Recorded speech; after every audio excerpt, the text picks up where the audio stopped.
Nah, sebagai penutup, bonus terakhir. Biasakan kalau Anda buang air kecil, saudara, jangan berdiri, apalagi buang air besar. Buang air besar berdiri sih kelewat. Saya cerita buang air kecil. Kenapa saya cerita buang air kecil?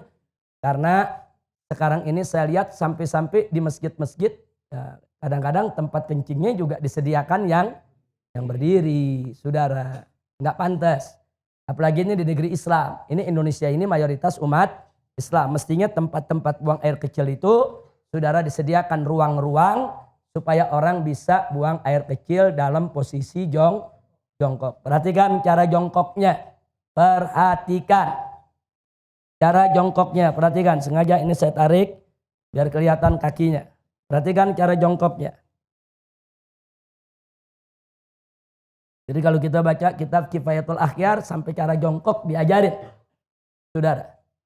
Cara jongkoknya itu perhatikan. Jadi ini kiri ini kaki. Jadi kita punya paha, ini pantat kita, ini diri di atas kaki kiri. Ini tegakkan. Begini cara buang air kecil. Seperti ini. Nah, karena kalau Anda lakukan seperti ini, insya Allah buang air kecilnya tiris.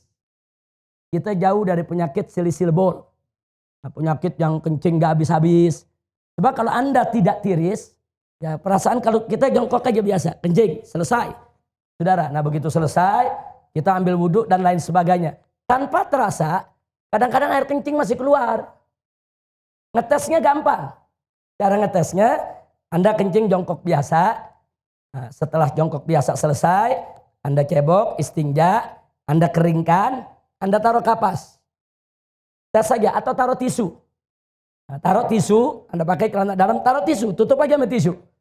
Habis itu Anda wudhu, apa segala macam, Anda mau sholat. Buka lagi, lihat tisunya. Ada tetesan air keluar lagi. Itu kalau kita mau ngetes, bener gak ini keluar lagi? Jadi kalau orang yang buang air kecilnya tidak tiris, akan keluar lagi. Nah maka itu supaya tidak keluar lagi, perhatikan. Ini seperti ini akan tiris. Seperti ini. Nah, setelah seperti ini buang air kecil, kita bungkukan sedikit. Kita bungkukan sedikit. Nah, boleh sekali-sekali kalau masih berasa ada, kita tukar posisi. Nah, sekarang kita di kanan, kiri yang tegak. Tapi ini bukan posisi utama, bukan. Posisi utama yang tadi. Posisi utama yang tadi. Ini cuma untuk menggoyang kita punya kantung kencing. Supaya kantung kencing kita ini kegoyang. Digoyang begini, balik lagi. Tapi ini yang utama. Ini kalau begini kita kencing, insya Allah tiris.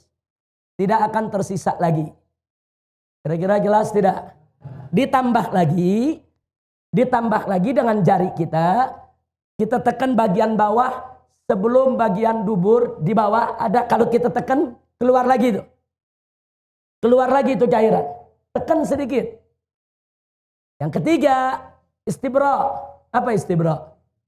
Dehem. Dehemnya bukan dehem dengan tenggorokan. Bukan dehem dengan suara dada. Dehem dengan perut. Perut. Jangan pakai dada. Enggak. Coba lihat, ada bedanya gak dengan dada sama dengan perut? Beda, coba pakai perut. Gimana dehem? Perut kita tekan. 3-4 kali. Nah, itu klepnya terbuka. Kita dehem, klepnya terbuka, dia akan tiris air kencingnya. Kira-kira jelas? Habis itu baru kita istinja. Jadi Islam ini indah. Sampai cara kencing diajarin. Dalam Islam ya ikhwan. Dan ternyata para dokter mengakui. Para dokter itu mengakui ternyata betul memang posisi itu membuat bukan hanya kantung kencing. Membuat ginjal kita di posisi yang benar untuk membuang daripada air seninya. Jadi posisi ginjal nih, saudara, memang seperti ini. Dia jadi seimbang posisinya kalau begini. Ginjal kanan, ginjal kiri. Saudara, memang posisinya begini. Jadi untuk ginjalnya sehat, kantung kencingnya sehat, dan insya Allah tidak menetes lagi. Kira-kira jelas? Nah ini oleh-oleh pelajaran terakhir. Mudah-mudahan manfaat untuk kita semua. Amin ya Rabbal Alamin. Tolong diamalkan, dijalankan supaya sholat kita bisa lebih tertib lagi. Tapi ingat, saya ini membahasnya cuma sangat singkat sekali. Belajar lagi sama guru-guru kita. Tanya kita punya guru, tanya kita punya ustadz, tanya kita punya habib. Dengan kitab-kitab yang mereka baca. Bagaimana tata cara sholat, bagaimana rukun sholat, bagaimana tata cara wudhu. Apa itu hal-hal yang najis, apa itu hal yang membatalkan daripada wudhu kita. Pelajari. Sebab kalau Anda tidak tahu bagaimana cara bersuci, bagaimana sholatnya bisa benar. Itu pintu. Sholat tidak sah kalau bersucinya nggak beres. Pelajari dulu bagaimana cara bersuci, bagaimana cara sholat. Jangan sampai kita tidak tahu. Sampai di sini jelas? Alhamdulillahirabbil alamin. Saya pikir cukup sampai di sini. Itu saja yang bisa saya sampaikan. Terima kasih. Hadani Allah wa iyyakum ila siratil mustaqim. Wassalamualaikum warahmatullahi wabarakatuh.